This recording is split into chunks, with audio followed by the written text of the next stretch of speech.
ilung Sabah nu pegaharap baron. Na perle MOU nya rampung dia bak tanyo mandum puya kan menjanji long siu tanyo. Na perle bid pemenang Prabowo. Assalamualaikum warahmatullahi wabarakatuh.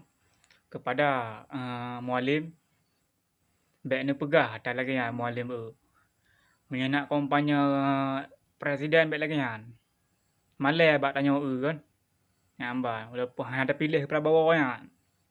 Malai tanya bak video kan. Merita. Ya. Meritat janji palsu yang kan dijuk ke orang Aceh lagi kan. Meritat cukup berat meri je kan. Bana pe jeban begah. Bana meme MOU kan. Bana meme Aceh Merdeka. Nak je balik kan. Bermesi pre MOU di Aceh tapi pilih Prabowo. Baik lagi kan mualim beh. Yang dah pegah habar beuk. Pe ente dia yang hana suka ke Prabowo kepada drone mualim. Ya, cukup berat bengih dari video nya. Sebab bakal mana ada pegah. Hotel perang konflik Aceh yang ke Prabowo je.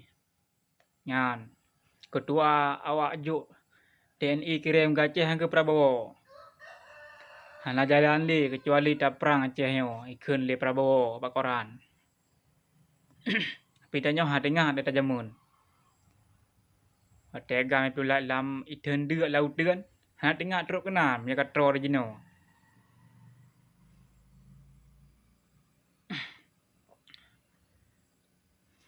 Sang long hana pilih dalam yan. Tengah tu tan nek jamun. Tapi hana kepesan lom le nek tanya. You pilih MOU nak menang Prabowo mesti MOU di Aceh. Hana kepesan lagi kan. Menang Prabowo Aceh terus hana menang hana kepesan. Menang Prabowo Aceh Merdeka hana kepesan lagi kan.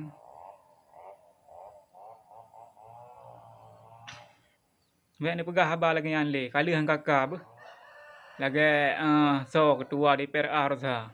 Dipegah Aceh Merdeka dari AG. Ha, dia nak trend lah. Panen alam.